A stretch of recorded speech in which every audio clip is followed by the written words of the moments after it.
Cool. We are live. You got audio there? You're good? You good? Yeah. Adam, would you like to introduce yourself? Yeah, sure. So my name is Adam Wathan. I'm a PHP developer, does tons of Laravel stuff based out of Canada near Toronto. I've been working with PHP, since I was a teenager, but kind of professionally for the last, I think, about 5 years now. And yeah, that's probably the gist of it. So I'm happy to chat about any questions or anything anyone has. Hopefully we can get some interesting discussion going on, and I don't want to bore you with too many details about myself, I guess. So yeah. We have a few questions here that we kind of want to throw your way, but one thing that I heard recently on a podcast that you were on was kind of how you became a developer. Sure. Could you tell that story? Yeah. So probably my earliest memories of programming. I had a friend of mine when I was in, I think maybe grade 3 or grade 4. His father was a computer programmer, and he would try and like show us how to do some stuff on the computer using a language that I don't even remember what it was called. But it was always so cool seeing like the ability to make the computer kind of just like do stuff versus just using it for things. I always used to like make little games in HyperCard on the Mac. I don't know if anyone ever used that software in like the old days of the black and white Macs, but it was a kind of a cool little environment where you could like respond to click events and keyboard events and draw different things on the screen and stuff like that. So that was always kind of fun. And then eventually, when I was like, 11 or 12 years old, I got into trying to make little websites and stuff like that. So, long story short, eventually I ended up going to university for computer science right out of high school. Wasn't really for me. I feel like I was kind of preoccupied with other things I was into, like music and stuff like that, and ended up leaving university to go to work. And a few years later, I kind of got into trying to run my own recording studio out of my house for a living, kind of my first venture into self-employment. And I was recording bands and stuff all the time, and I was using this software called Reaper, which is what I still use today to edit the podcast that I host and the screencasts I record and stuff. And I kept running into kind of features that I wish it had, or workflows that I wish, were a little bit more optimized or different. And I found out that you could script it with Python. So I started playing around with these Python scripts, and I hadn't really programmed at all since leaving university. And another guy in the community who maintained this like really popular extension for the program was trying to help me sort of port over some of these like little features that I was building into like a real C++ extension. So when I was doing that stuff and kind of learning that stuff from him, I started to realize like how much I missed programming and how much fun it really was. And I was actually having more fun kind of augmenting this software for recording music than I was actually recording the music itself. So after that, I decided to go back to college, a different school, for a kind of a shorter software engineering program that they had, this 3-year software engineering program. And yeah, I went back to school and did that. And, ever since then, I've been a professional web developer. So that's kind of the shortest version of the story. But if there's any specific questions or anything like that, I'm happy to answer those too. Yeah, it's always interesting to hear how people, like, what their paths are to how they got to be where they are. Mm-hmm. So what made you choose PHP as your primary language? And I'm assuming PHP is your primary language. Yeah. It was kind of just the only thing I knew was out there to build, to do the sort of server-side stuff that I needed to do. So everyone knows about, HTML and CSS, and that's kind of your first exposure to trying to build stuff for the internet. But then you run into some situation where you need to handle a form submission or something, and everything that you find online everywhere is all saying like, oh, here's like a PHP script to do that or whatever. So it was just kind of natural to try and learn more about PHP and get into PHP, because honestly, for the longest time, I didn't even know that like you could use other languages to serve stuff on the web. You know what I mean? Like I didn't know you could use Ruby to serve, web applications or anything. I thought that was just kind of like what people use to make web apps. So I got into doing stuff with PHP when I was still in college because we had a lot of projects where we kind of had control over the technology that we would choose. So we did a lot of stuff with C# in college because the Microsoft stuff is always kind of big in those environments. They really tend to push that stuff. So a lot of people would choose C#, like ASP, MVC3 and stuff for their web projects and stuff at school. And I was like one of the very few Mac users. So trying to do Windows and Microsoft stuff on a Mac was super painful. So I was always trying to find like comparable technologies that I could use that would work better in my environment. So myself and a couple of the guys that I would work with would look for things that we could do with PHP, and we played around with CodeIgniter and stuff. And then we started using Laravel 3 at the time for some of the stuff while I was still in college. So yeah, that just started using that and kind of got comfortable with it to the point where it's kind of hard to give it up now and try and go and learn something else because I feel like I'm really productive with it. So just kind of happened to land in it because it seems to be what, the most dominant language that you're going to find information about when you're trying to learn, like, how do I do stuff with forms on the internet? The sort of stuff that you're searching for before you really understand what's involved with everything. So you said that these certain elements came together and you just sort of became a web developer. But the position that you're in now isn't just of a web developer. You're also a community member at large. You're an active educator in the community. How did you come to that position for yourself and say, this is the way I want to see my career advance as not just a developer, but an educator? Yeah, honestly, it's not super intentional. I think it's just kind of my personality. I'm kind of like a loud and opinionated person, and I like to get involved in arguments and stuff on the internet. And eventually that just kind of leads to being more and more involved in stuff. So it wasn't really super intentional. I've always kind of really enjoyed sharing things that I'm learning in kind of every area of life that I've kind of explored. Whether that's creating video tutorials on how to edit live drums for recordings, or I even like wrote half of a book on powerlifting once. I don't know. I just get like a lot of joy out of like creating, teaching resources. I don't know why, but I like to kind of put something together that kind of tries to tie together everything I know about something and then put that out for other people to consume and hopefully, have other people learn from it. That's just kind of really enjoyable for me. Yeah, I don't know.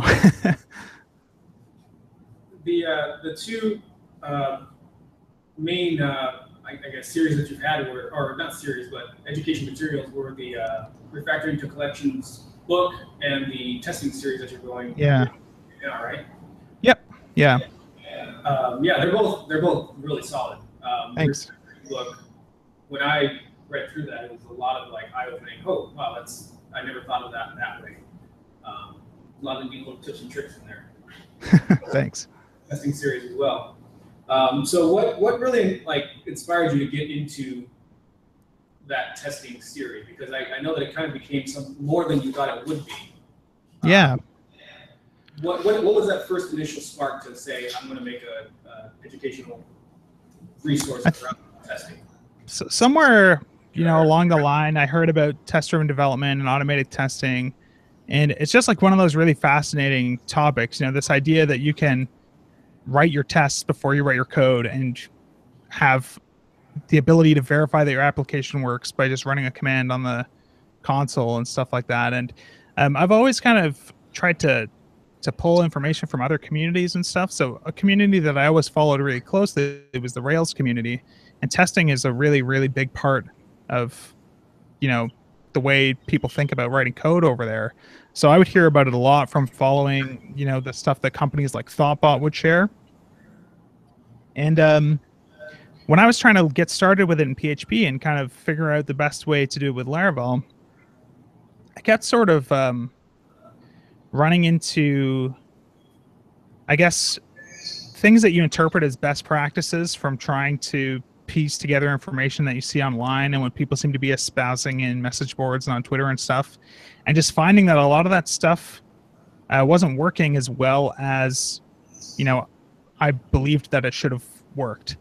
And so I would get into heated debates with people on message boards and on Twitter about, like, you're saying that this is the right way to do this, but when I trying to do this, like, I really don't think this is providing value, or I don't really understand why we're trying to isolate from all our dependencies, because look at all these concrete, like, drawbacks that I can come up with that prove that I don't think this is the right way to solve this problem, sort of thing. And just like after several years of trying to come up with an approach and a workflow that worked for me, and kind of landing on some stuff that I think is sort of counter to a lot of what people run into when they look for information on this sort of stuff, I thought it would be really kind of useful to try and kind of give everyone else like a shortcut to get to, the stuff that I really struggled through for years and years, to kind of come up with some of these approaches that I don't think there's enough information out there about. So I thought it'd be cool to kind of put together a resource that showed, like, this is how I would use TDD to build a real application. And you can kind of follow along with all the decision-making process and talk about some of the trade-offs in doing things this way versus that way. So yeah, I just thought it would be kind of something different that wasn't really out there. A lot of the stuff that you find is using really contrived examples that isn't realistic, or it doesn't cover any of the stuff that's, challenging that you actually have to deal with day to day. Like, this thing needs to generate a PDF. How do I test that it generates a PDF? Or this thing needs to send an email, or this has to talk to some external API or whatever. It's not very often that you're writing code that's just doing really simple, sort of isolated in-memory stuff that doesn't have to interact with anyone else's code. I find that to be sort of the minority of the code that we write. So I thought it'd be interesting to kind of put something together that tried to kind of intentionally touch on as much hard stuff as possible to try and figure out some solutions to some of those problems and put it out there for other people to check out. How do you deal with this idea of the feeling of saturation when you want to do something like testing, where there are developers like Grumpy Programmer who have written books and said, hey, this is how I think you do testing. How do you deal with, there's a saturation there, but there's also, avoiding stepping on people's feet, or, I don't know, it seems like you sort of enjoy that confrontation with it too. How does it feel when you do that? I don't think I've ever really thought about it as being like super saturated. To me, I just kind of try and pay attention to things that I had to put a lot of time into figuring out, or that I had to really try and pull together from tons of different places and kind of, put it all into one spot. And anytime I notice those things, it just seems like an opportunity to try and help other people, and save them that time. So I've never really spent time on anything that I felt like, somebody else had already done well enough.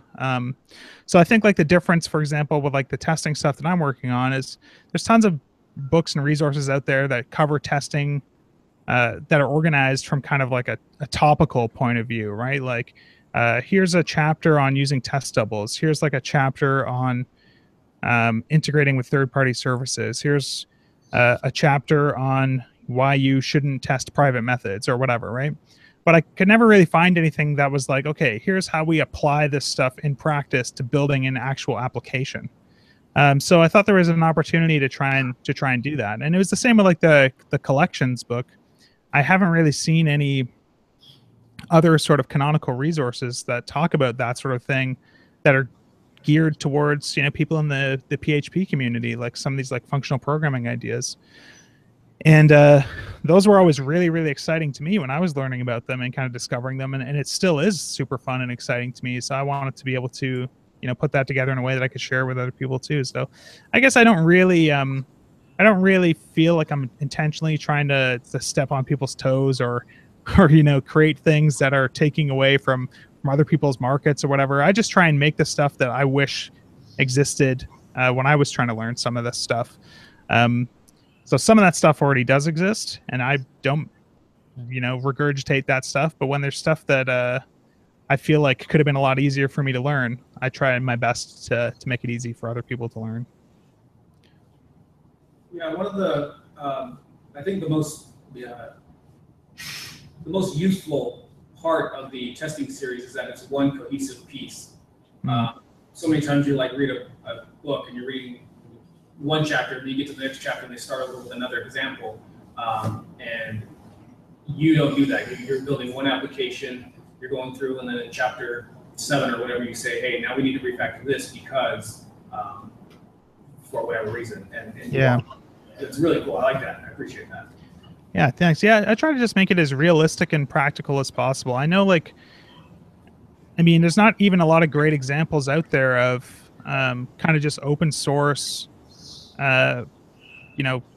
Laravel projects with like good test coverage and stuff like that, because most of these things are products that people are building and sort of keeping for themselves. So being able to, put something together where people can get like an example project and just kind of go through it and see like, oh, like that's something I wouldn't think to do. I think that could really help me with this problem that I have over here.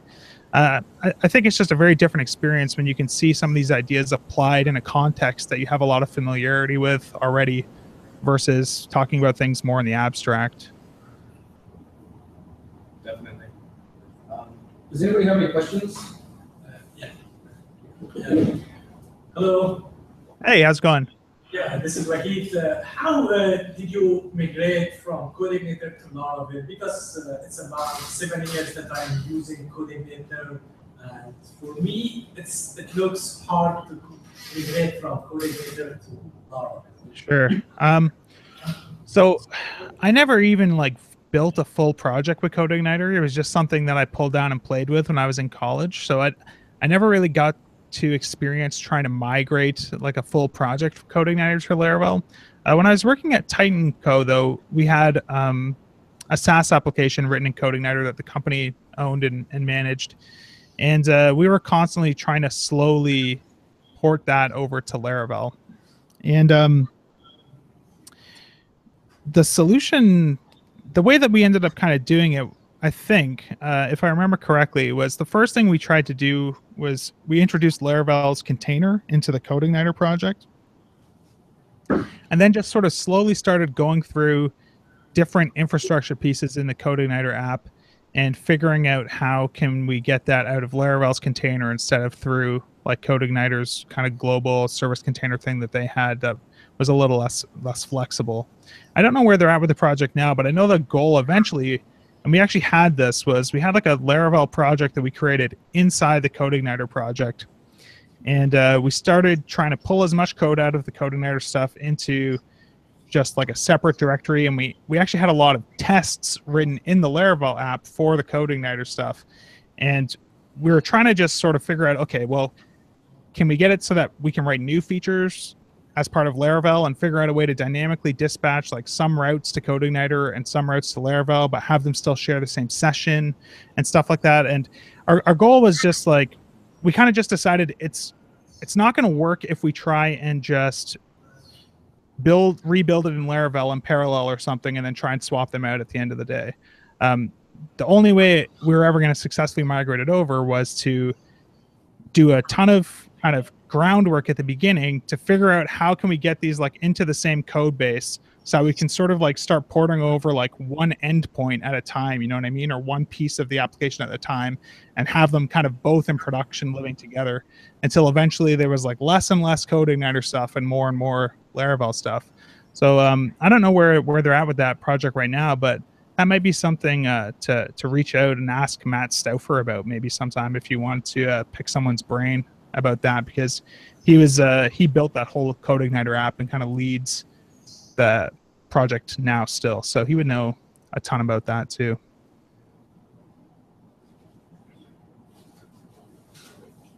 I got a question. I know that Redis kind of gained popularity in terms of versus Memcached, and Laravel kind of gives you this package with Homestead. Do you think Memcached is still a good choice, or if we just switch over to Redis? That's not something that I personally feel like I have enough experience with to comment on, but I know that I have used Redis for basically everything where I've needed that sort of caching layer, and I can't see any reason not to use Redis. From the research that I've done, it sounds like Redis is basically memcached, but with more features and kind of more popular these days now too. So, yeah, I don't know enough about like the technical reasons why you might pick one or another. But Redis is definitely an interesting technology that I'm learning more and more about every day. I was actually just trying to find like a good Redis book today because I was playing around with some stuff with Taylor actually, and that was using Redis for some data store stuff. And we were kind of realizing like, yeah, we can kind of figure out ways to store this data and query this data with Redis, but we don't really know like the idiomatic way to do some of these things, like how someone who really, really knows Redis would store and structure and organize this stuff. So it kind of got me interested in trying to find like some really good resource for walking through practical examples of like how you might store certain types of data and what stuff you would denormalize or how you would, you know, solve certain problems that are a little bit more sophisticated than just like a key value, you know, caching bits of HTML and stuff. But yeah, it's a little bit aside from the point, but yeah, I don't really know enough to make a call on why it's particularly better, but I do know that it's a technology that I'm pretty excited about learning more about either way. Sorry, I don't have a better answer for you. I can say that memcached was always the wrong answer, but for a while it was the only answer. Yeah. So it was bad even when it was the only thing. And that includes, if you haven't been to the meetup before, but I've always referenced memcache as memcache, memcache, memcache, memcache, and memcache, because that's what memcache is. It's this collection of 8 unrelated things that relate to each other in a bad way. Whereas, Oh, and memcache lit. yeah. So you were saying you were looking for a Redis book. Yeah. How is it that you find resources for self-education? I mean, when I go and look for a book on Amazon, if it looks like a college textbook, to me, that's the best example of what I should get. How do you look up an author that you can trust on a subject or a book that is the best for a subject that you're looking into? Yeah. I think I kind of just do like a combination of looking for things that have like lots of reviews on Amazon, for example. So I know like, hey, it seems like the community at large has decided that this is a good resource. And then also just kind of skimming the table of contents and any sort of sample stuff to find out like, is this structured in a way that I think is going to be the way I want to learn about it? So with the Redis stuff, for example, the book that I saw that kind of captured my attention the most is called Redis in Action. It seems like an extremely popular book. When I was looking through the table of contents, I was worried it was going to be like, here's a list of all the different types of data structures. Here's like documentation on how all the different functions work. And all that stuff is in there. But there's also giant sections on like, let's build a social media network with Redis. You know what I mean? Which I'm expecting is going to have all these sorts of interesting practical examples about like, well, we need to be able to query this data in this related way, or this is how we would store this because we need to be able to retrieve it in this way, or here's an interesting use case for using sorted sets in Redis versus using whatever. So yeah, that was the one that I found that I think I'm going to check out. Aside from that, I don't know, like the very first programming book that I read that kind of really got me excited about software design was Agile Patterns, Principles, and Practices in C# by Uncle Bob. And I don't even know how I found that book, honestly, but that kind of set me down a path to finding a bunch of sort of the other classics in software design, like Martin Fowler's Refactoring book, or like Patterns of Enterprise Application Architecture, or Clean Code.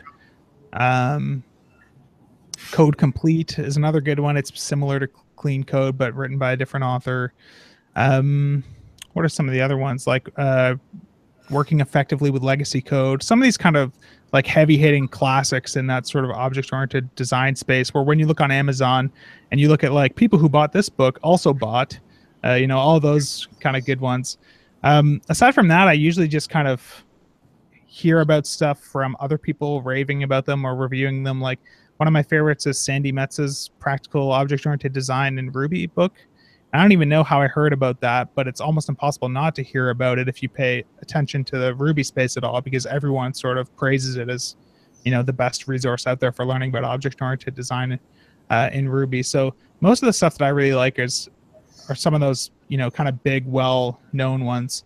I don't really have a lot of really sort of hidden gems that I could recommend, but yeah. So you write in a similar way that you were just explaining, that you create real-world examples for your stuff. So for your test-driven Laravel series, you have a sample app called Ticket Beast. Yeah. What is the hardest part about developing an application whose purpose is to teach how to develop an application? Like it seems like that you could second guess yourself endlessly while building such a thing. How do you build that? Yeah, so honestly, the most challenging part of the whole process so far has been kind of sort of designing that application as a product to make sure that it's going to sort of touch on all the sorts of things that I wanted to touch on. So I spent like probably a good 3 months of working on that, you know, 20 hours a week sort of thing with a designer friend of mine to bounce ideas off of, until I could kind of really nail down something that was a manageable size so that the course wouldn't be too huge, even though it still is going to be very big, but also kind of touch on enough of the kind of ugly corners of testing that I wanted it to cover. So, yeah, the way that we kind of came up with it was I was actually talking with Taylor when I was first kind of getting started, and I was saying, you know, I need to come up with like some sort of app idea that's going to incorporate all these different things. And he was actually the one who suggested, like, what about like some sort of like event ticket sales app? And that was actually like one of the very first suggestions.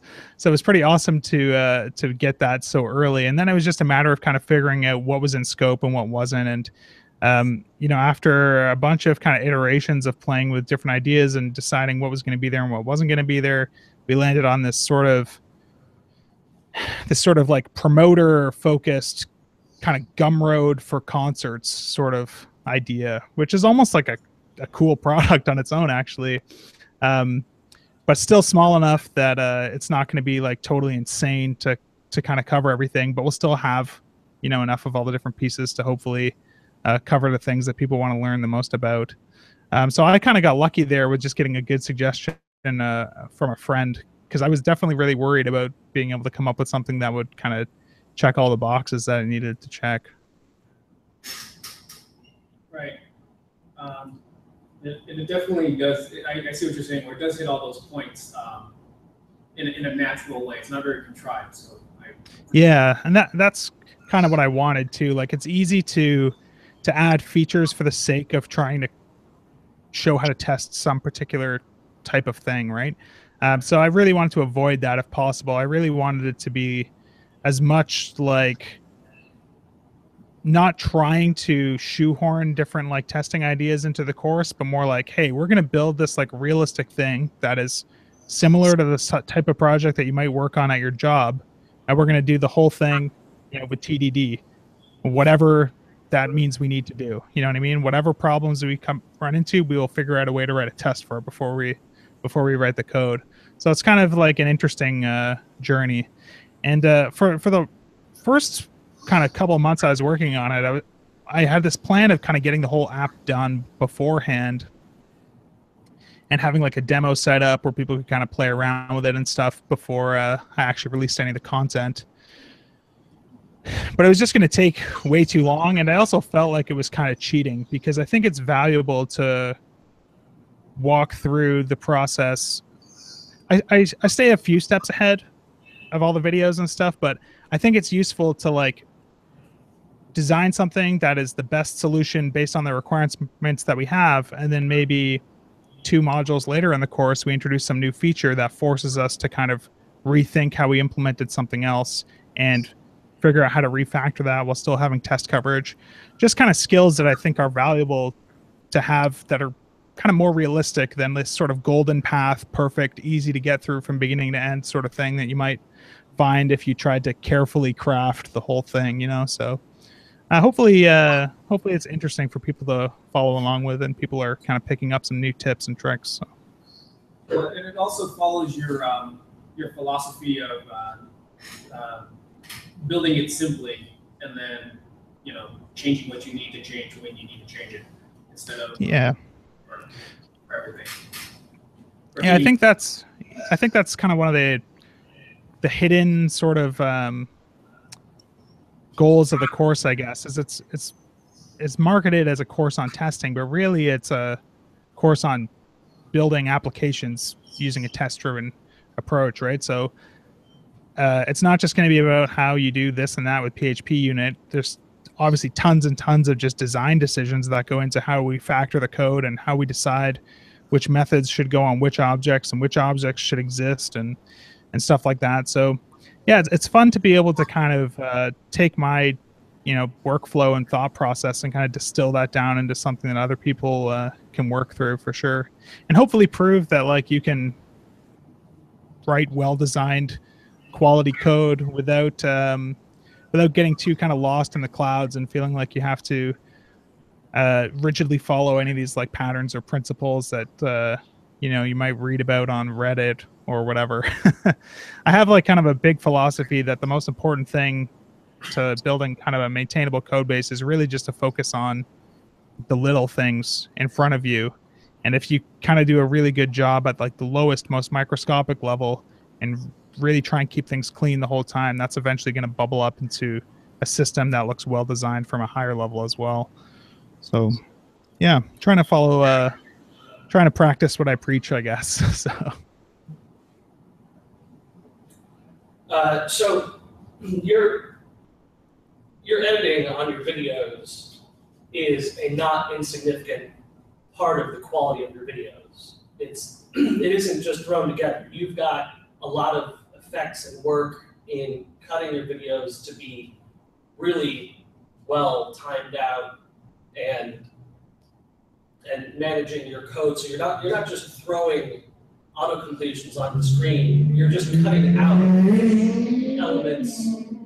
You're cutting out elements that are irrelevant to the lesson you're teaching. You have a way of focusing the attention to the important parts. How did you develop your editing style so that that's what came through? Because it is noticeably your style. Yeah, I don't know. It wasn't like super intentional. I have a ton of experience with editing music and audio stuff that I think kind of crosses over into the video stuff.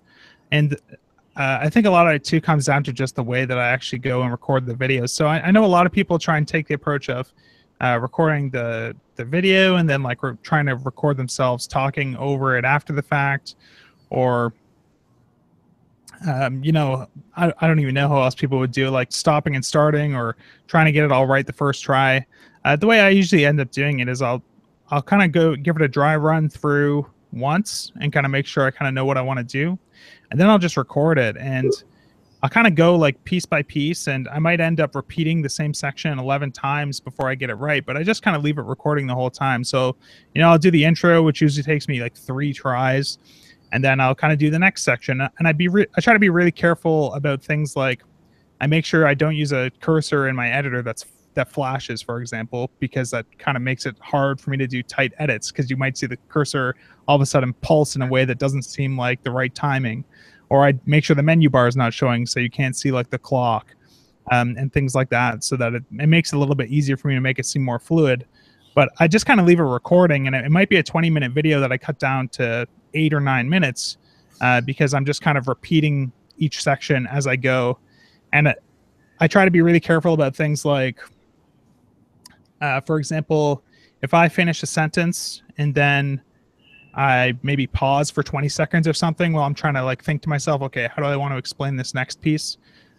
Before I start explaining the next piece, I'll repeat like the last couple of words from the previous section. I kind of just have that in my head after I say it, so that when I cut it together, it sounds like I said it all at once, which is just a trick that I picked up recording music and stuff too. It always sounded unnatural if you recorded like 4 notes of guitar and then the next 4 notes.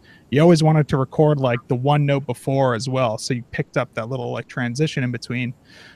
So yeah, a bit of a perfectionist there, I guess. And then in terms of like the cutting the kind of out the unnecessary code and stuff, it ends up working out okay, because if I have to type something like somewhat long, I'll just stick like a short crossfade in there. So you kind of see the text kind of like fade in that I would have typed, but there's no point sitting there like watch me type it for 10 seconds, especially because I always have this giant microphone in my face, which is right in front of my keyboard.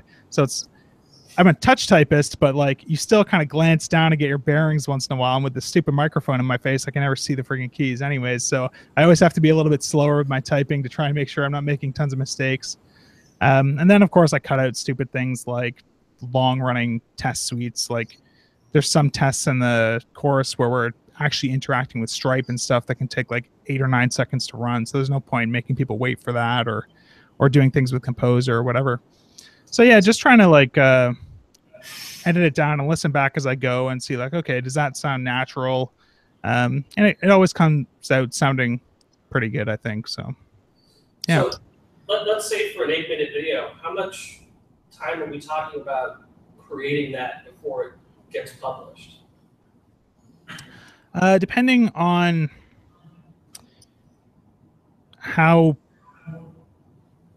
where I'm at, like with that lesson, like what I end up doing usually is like the first couple of days of a week, I'll kind of figure out the hour of content or whatever that I want to put out by just writing the code in advance and making sure that I notice any weird spots I'm going to get stuck in or whatever. But once I actually know what I'm doing, it usually only takes maybe half hour to record like a 5 to 10 minute lesson, and then maybe another half an hour to edit it. And then I just upload them as I go right away so that I don't have a ton of work to do. Another thing that I know some people do is they'll like record a ton of stuff and then go back and edit all that stuff.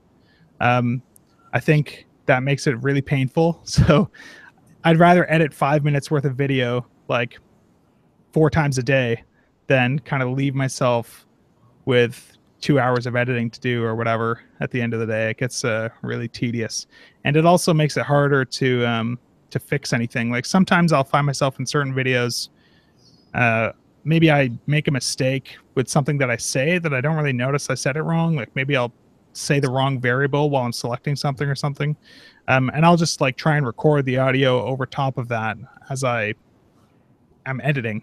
So it's easier to do that stuff if you're just kind of editing as you go, for sure. Do you have any other questions from the group? I know a big issue in coding is collaboration. When you get into the fast-paced development, it's very easy to kind of fail if you're not learning fast enough. So do you have any tips in terms of keeping up with the newest technology? Yeah. I don't know if I have any good tricks, honestly, for keeping up with stuff. I think it's definitely hard if you're working on like a long-lived project where you don't really have a chance to kind of experiment with new stuff. I've always kind of worked in more of like an agency or consulting environment where I've been jumping between projects and starting new projects pretty regularly. So it's been easy to pull in maybe like one new idea or one new piece of technology on a new project that we haven't used before, so that we have something new to learn while still playing it really safe with kind of like the rest of the stuff. But I'm trying to think like what are even new things that I've kind of learned, and how did I learn them? Like, I like probably a lot of people, I keep up with all the like Laracast stuff, and it's kind of Jeffrey Way's job to sort of keep people informed about new stuff and kind of new interesting things. So I kind of pay attention there, and if I see something that kind of catches my eye, I'll play with it. And then other things I think are just the result of kind of getting interested in things in my own time and looking for, opportunities to explore them. So I've been playing with like the Elixir language, for example, because as I started getting into the collection pipeline stuff and realizing that these are like ideas from functional programming, I wanted to experiment with a functional programming language because I'd never used a functional programming language before. And that one seemed like a fun one to play with. So yeah, I don't know. It's hard to keep up with everything. I wish I had a good kind of secret weapon for doing it, but I think the best you can really do is just kind of keep your eyes peeled for things that kind of catch your eye and play around with the stuff that you find interesting. Anyone else have a question?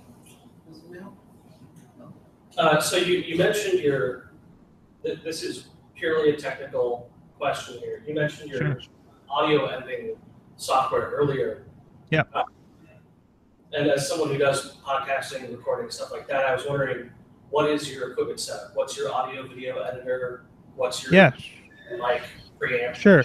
So I use a software called Reaper to do all my editing, which is like a digital audio workstation tool comparable to things like Pro Tools or Logic or Cubase.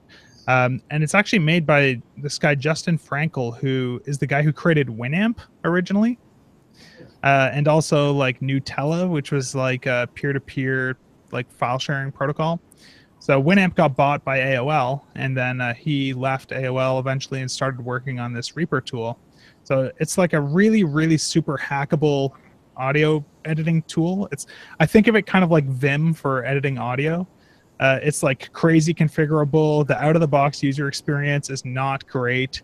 You can record crazy macros. You can write extensions in Lua or in C++ or in Python. Or so you can basically do absolutely anything you want with it. You can change all the menus.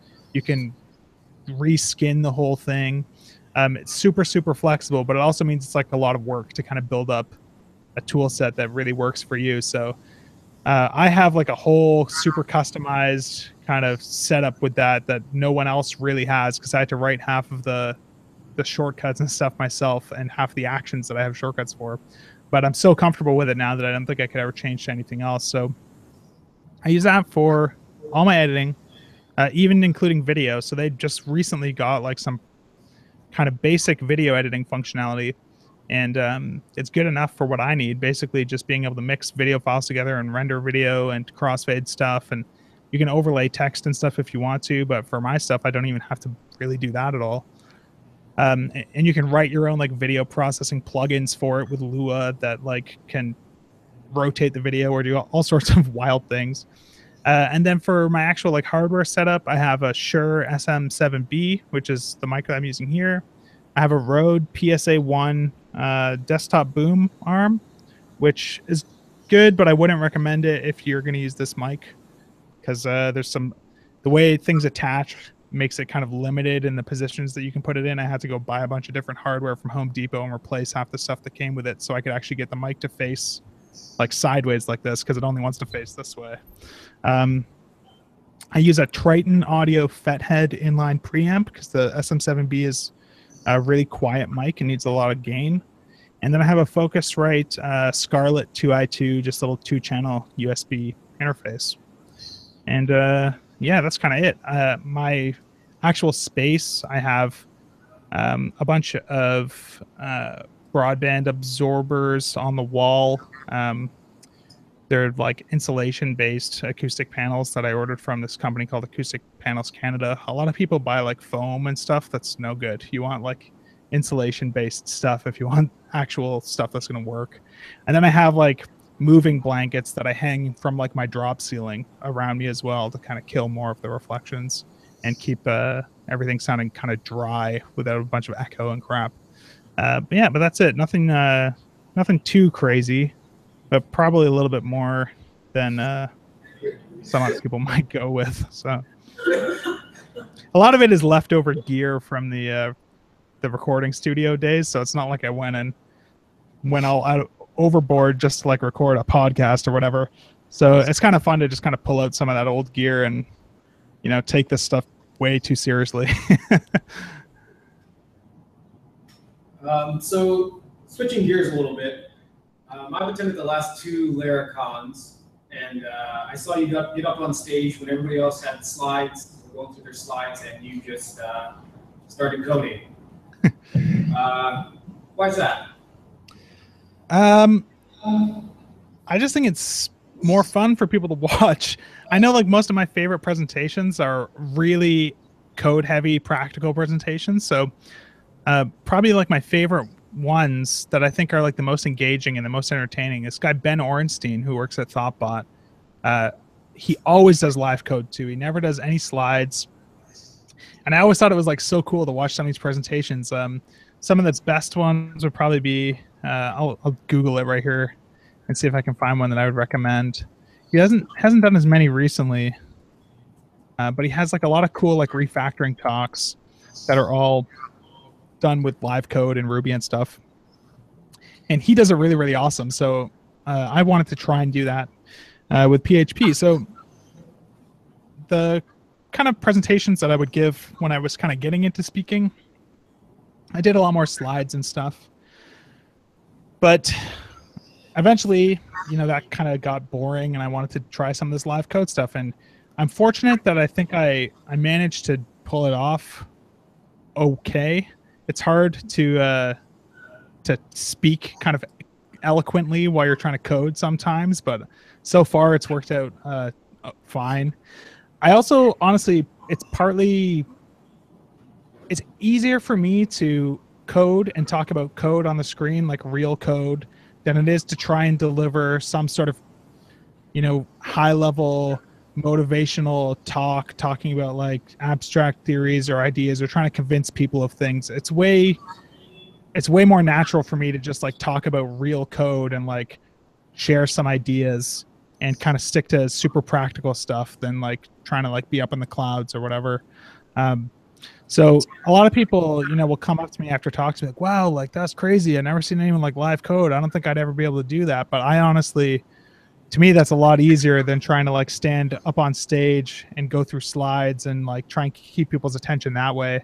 So I think everyone just kind of has their own style, but I've definitely settled on that being the way that I like to do things. And I probably will not have many slides ever in any presentations I ever do ever again. So if you ever are looking for live code stuff to watch and you're at a conference that I'm speaking at, there's a good chance that I'll be doing it. So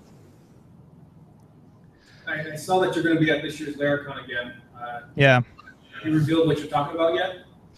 Yeah, I got a bunch of notes. It's going to be kind of an interesting topic, I think. My goal is I think the talk is going to be called Unconventional Wisdom.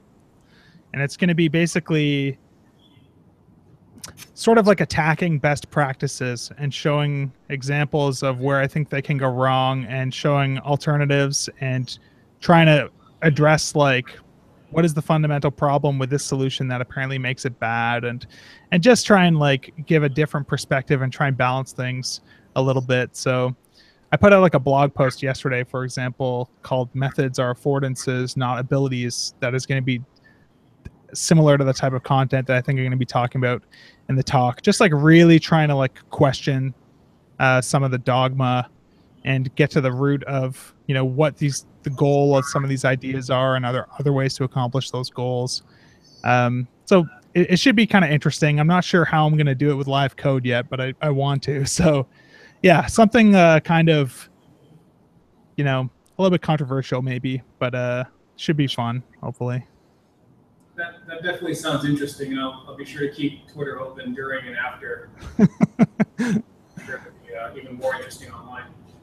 On that same note, how upset are you that Laracon's not going to be in San Diego this year? Actually, pretty disappointed. New York has pros and cons. The pro is that it's a 1-hour flight for me, which is really convenient.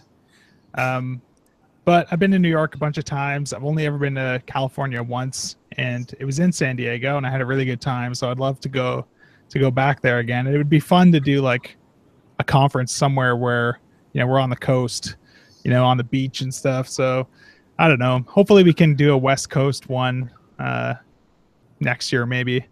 But I was really pulling for, you know, San Diego or San Francisco were two of the options that Taylor was mulling around originally. But New York ended up being the one that won out, which is okay, but hopefully we can go there next year. So you were saying that your talk is sort of how best practices can go wrong and stuff like that, and you've talked in the past about things that I would say would bring hate your direction from at large. How do you deal? I mean, there's within PHP especially, there can be so much negativity at times. How do you deal with negativity on things? Comments on videos, comments on blogs. I mean, are you a ignore it and don't even look at it type of personality, or engage it? I definitely have a hard time ignoring it. I try my best to make sure I don't even see it anymore. Like, I've removed Reddit from my bookmarks in my browser so that I'm not even tempted to go there. You know, I mute people on Twitter who like annoy me or like get me into debates and stuff like that, because I'm pretty easily baited, I think, and I have a hard time just like letting things slide. It's very easy for me to like waste time getting into arguments with people, but I'm also lucky to have like a pretty decent, you know, group of friends that I can like kind of vent to about some of these things like a little bit more in private, where I don't feel like the internet is attacking me or whatever, and I do feel like there's people who agree with me on things and I can talk to them about it and kind of make sure that I'm not crazy. But yeah, I don't know, it's hard. The PHP community is an interesting one. I think there's I don't know, things like Reddit are particularly toxic because nobody comments on a Reddit post because they thought it was good. Like 0 people. If there's a comment, it's because someone disagrees with you. You know what I mean?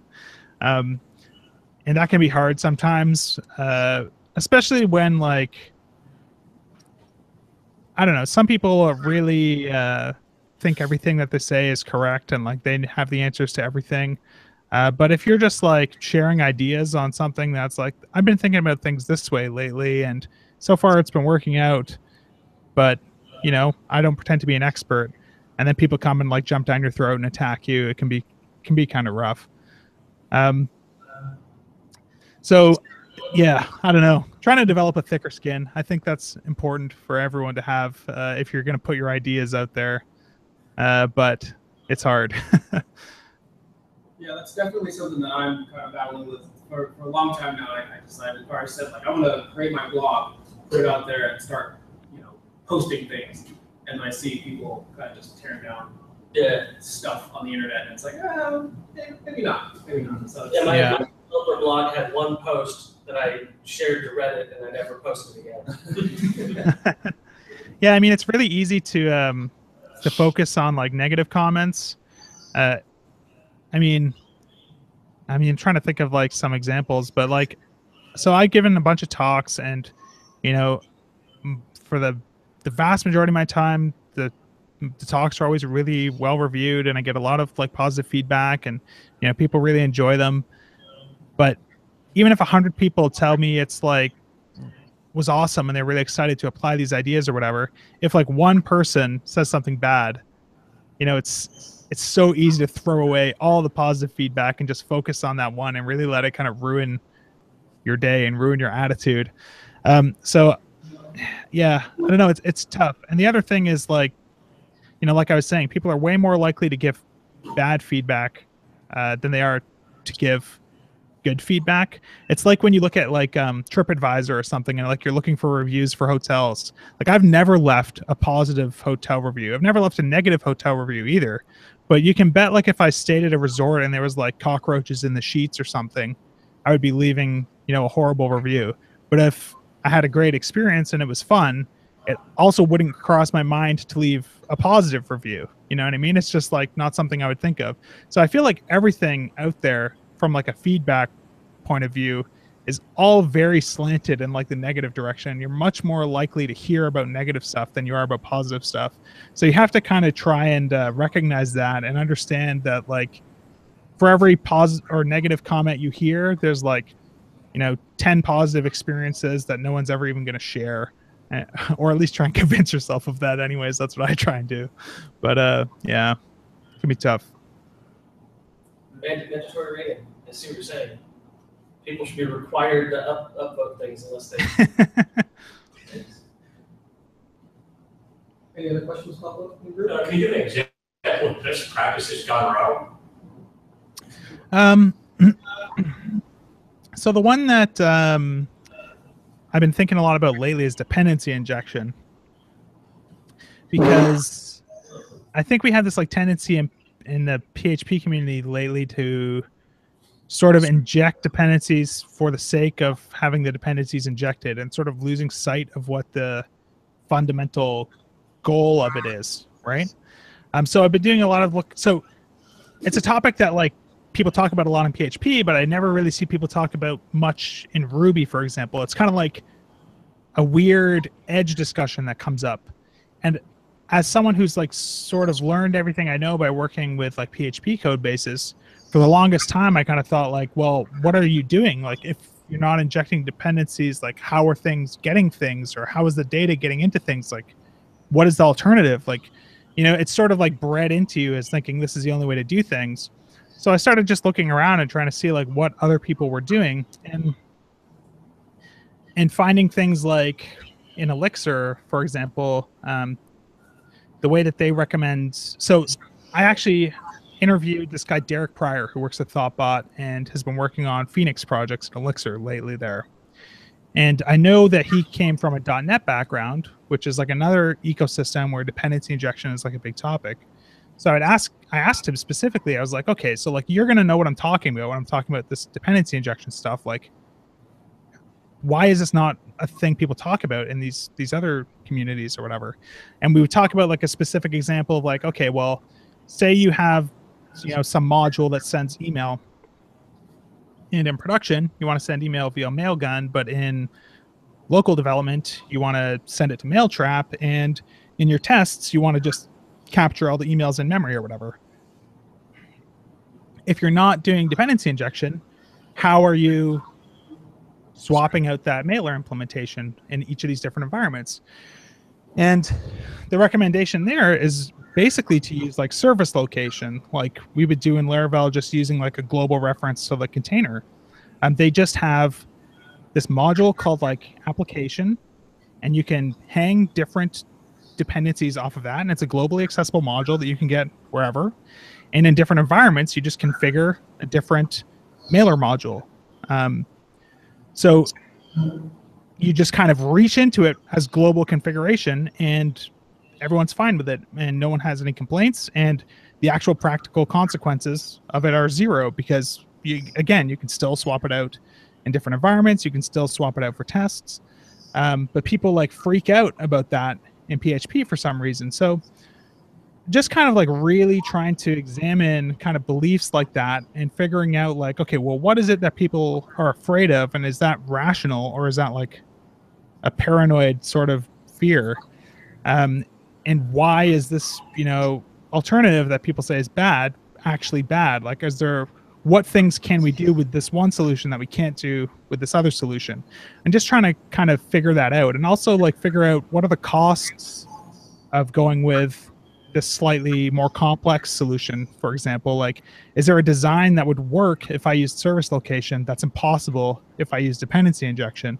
And are the costs of, you know, tweaking my design to support dependency injection, do those outweigh the benefits that I get from it, because of the fact that maybe I only ever need to configure my email, you know, client at the application level? It's not like I need 10 different mailers at runtime that could be swapped at any given time. It's just like every environment just has one configured for the application. And if that's the only need that you ever have, then is it really worth going to excessive lengths to protect yourself against that? You know what I mean? And it just comes down to what your definition of, I guess, excessive lengths is.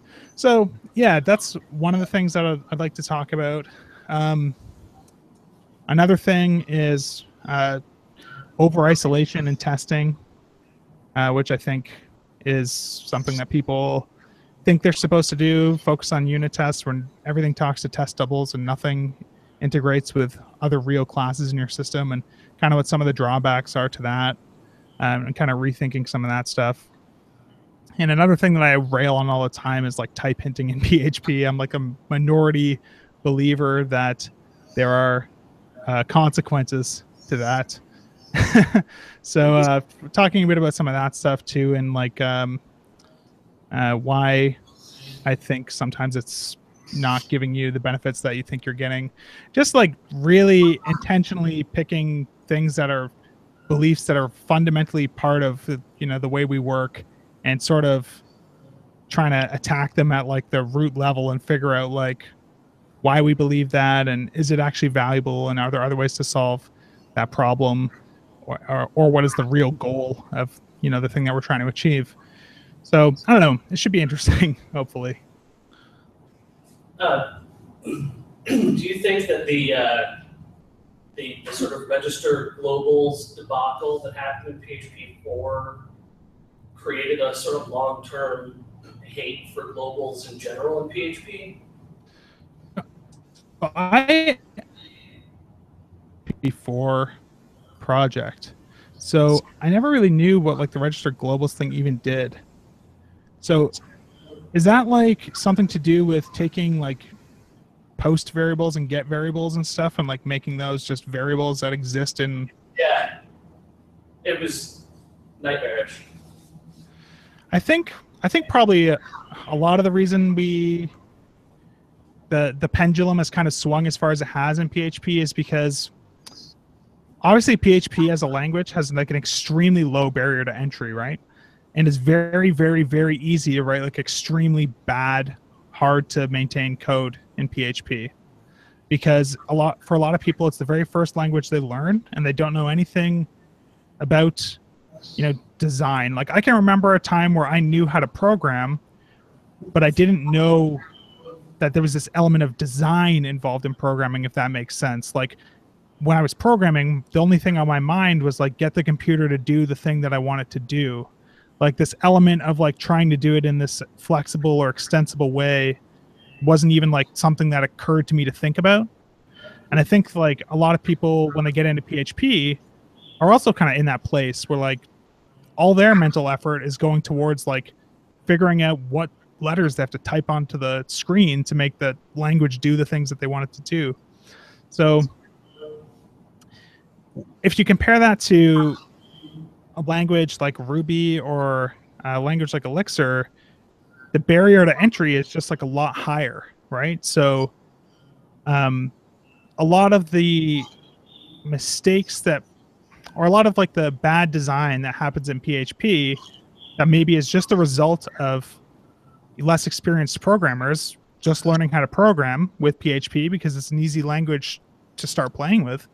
A lot of those issues maybe don't happen as much in other languages where it's sort of impossible to learn Elixir if you don't already have 5 years programming experience or whatever, because you don't even know that the language exists. Like you don't even know that functional programming is a term.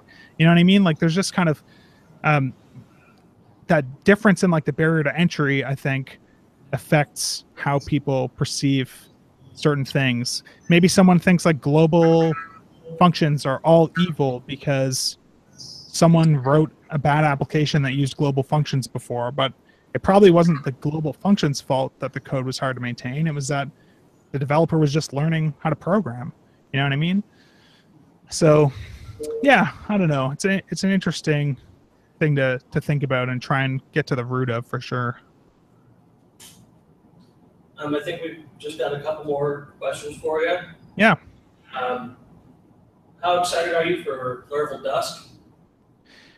It's going to be pretty cool. I actually haven't played with it much yet. It's interesting because I think of it as kind of a bit of a different tool than I think a lot of people think of it. So Laravel Dusk is like this new sort of end-to-end testing solution that ships with Laravel for doing kind of full browser testing with like a real browser environment. So if you need to test stuff that actually has to run JavaScript and stuff, for example, that was very hard to do previously without using something like Selenium, where you didn't really have an easy access to your actual PHP code, right? So Dusk is cool because you're writing tests in PHP in it that can interact with a real Chrome browser and run JavaScript and stuff. But at the beginning of your tests, you can like create models with factories and like seed data and like make regular assertions and stuff So it's cool because you kind of have the benefits of Selenium, but you also have kind of like direct access to manipulate the environment of your application with PHP, which is something that we didn't really have before, unless you wanted to like dive into using like the hat or something with a Selenium driver or stuff like that. But the way that I'm kind of looking at Dusk is, like, people have asked me like, oh, are you going to like redo parts of like the testing course with Dusk, or would you do stuff differently now that Dusk exists? And I honestly don't think I really would. I think of Dusk as more of almost like a QA automation tool more than like a TDD tool. I think like writing tests at that level is not that useful in terms of helping you drive out solutions to problems, because like the level of feedback that you get is not really great.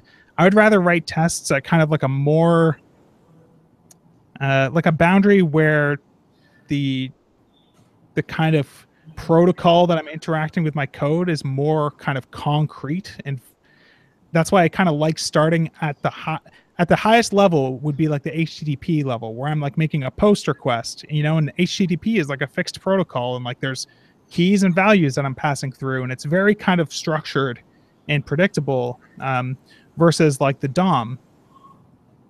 So I'm still totally happy to like start from that layer, but I definitely think Dusk is going to be really valuable for sort of adding that layer of sort of sanity checking to sort of automate the sort of manual work that you might do to make sure that when you click around things, that things actually work, you know, 100% the way you want through really important paths in your application.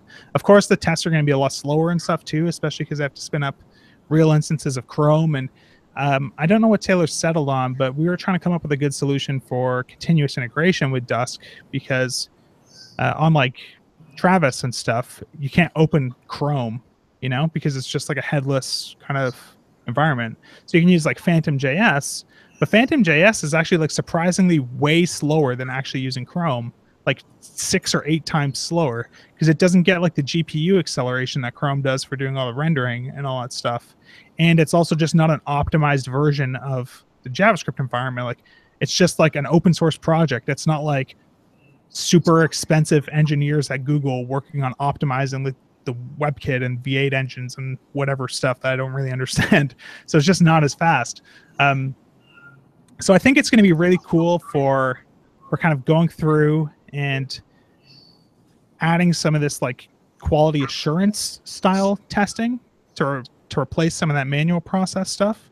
But I don't think it's going to replace the sort of workflow that you would use as a back-end developer who's trying to like TDD features and stuff as much.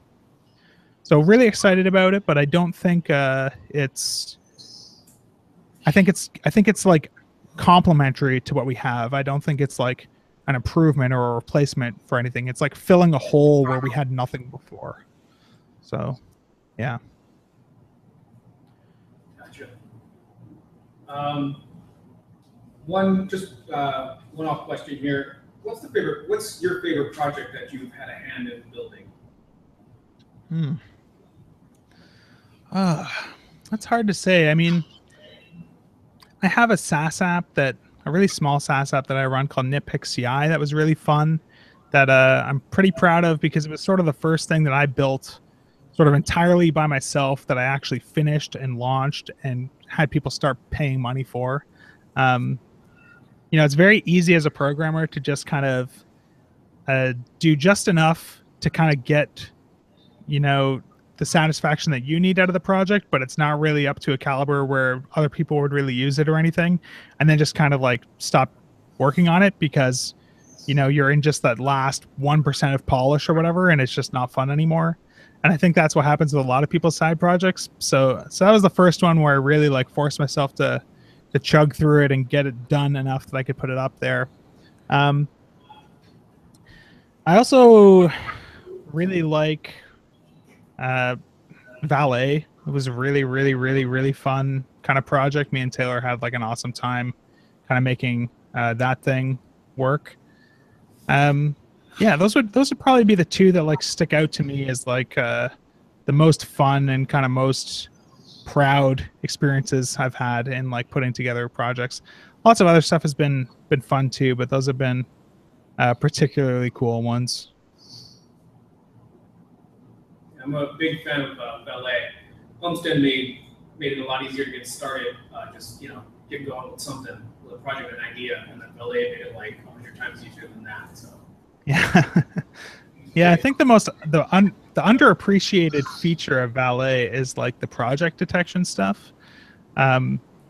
Where basically you can stick almost any PHP project in a folder and just visit that folder name in the browser, and it will just work no matter what type of project it is. Like Symfony projects will just work, Laravel projects will just work, even though they have totally different Nginx configurations, because like Valet is smart enough to notice, oh, I think this is a Symfony project, so we'll serve it with these rules, or I think this is a WordPress project, so we'll serve it with these rules.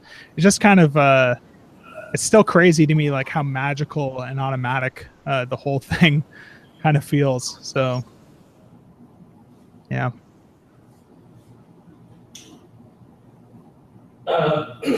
So you're in music. What is your go-to while programming? You know what? It's surprising how little music I listen to while I'm programming. I don't know why, but I end up programming like in silence a lot of the time and not really noticing it. But sometimes I do realize it and put some stuff on. Today, I was listening to this band called Martyr.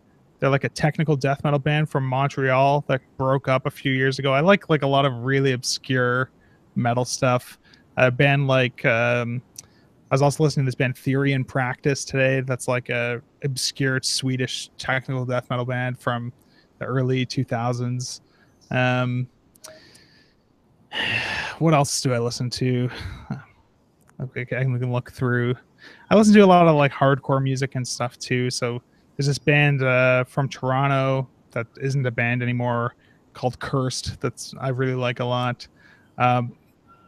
Pretty I don't know. Stuff that is not for the faint of heart for sure. So A lot yeah. of bands. Sorry? A lot of former bands. Yeah, a lot of former bands. No one makes good music anymore, like that get off my lawn attitude for sure. I would say like most of my favorite music was like recorded before I was even born, like some of the best like Slayer records and stuff like that. I don't know. But yeah. Do we have any more questions from anyone here? And I think we've worked through our questions on Twitter. Now's the time to give us any plugs that you want, anything you want to advertise and get us to go out and see. No, I mean, we talked enough about everything that, I've done. I would say if I was going to leave with anything, check out like some of those presentations I talked about that like Ben Ornstein has done. If you're interested in watching like more live code stuff, he's done lots of awesome stuff there. I love watching Sandy Metz's presentations. She does a really good job. What are some of my other favorite resources? There's a really interesting book that ThoughtBot put out years ago called Ruby Science. That's like a book on code smells and refactoring in the context of Rails applications that I thought was really cool and really helpful. The refactoring book by Martin Fowler. I like the Ruby edition because I like Ruby a lot. And I think it's a little bit more, there's two versions. There's one written in Java, which looks more like PHP. And then there's one written in Ruby, which is a language that like acts a little bit more like PHP in terms of like, there's extra content in that one that only really works in a dynamic language that still works in PHP. So I would recommend checking that one out. Yeah, I don't know. I think that's kind of all I got. Thanks for having me and chatting with me about stuff here. Hopefully it was fun and interesting. Wonderful. Thank you very much. Yeah.